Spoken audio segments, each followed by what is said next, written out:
കണ്ട അയ്യോ അടിപൊളി ചക്ക. ഒറ്റ പറ്റി മുറിയണം അല്ലേ? അയ്യോടാ നമുക്ക് അങ്ങനെ അറിയത്തില്ല ഗൈസ്. ഗൈസ് നമുക്ക് അറിയത്തില്ല. നമ്മുടെ സ്വന്തം ചേച്ചി പറയുന്നത് ഒറ്റ പറ്റിന് മുറിയണമെന്നാണ് ഗൈസ്.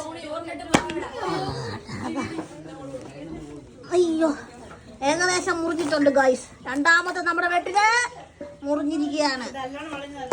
മാമ ഇത് കളഞ്ഞോ? പഴുത്താണ്. എന്തോ ഇത്?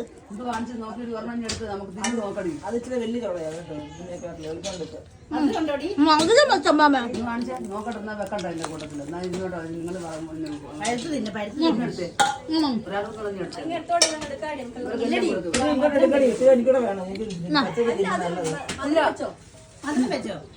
അതിലും വെച്ചോ? ഞാൻ തരാം. എടുക്കുവോ? തരാം തരാം. ഞാൻ അങ്ങോട്ട് തരാം. ഇല്ലേ തരട്ടെ തരട്ടെ. എന്ത് തട്ടെ? തരട്ടെ.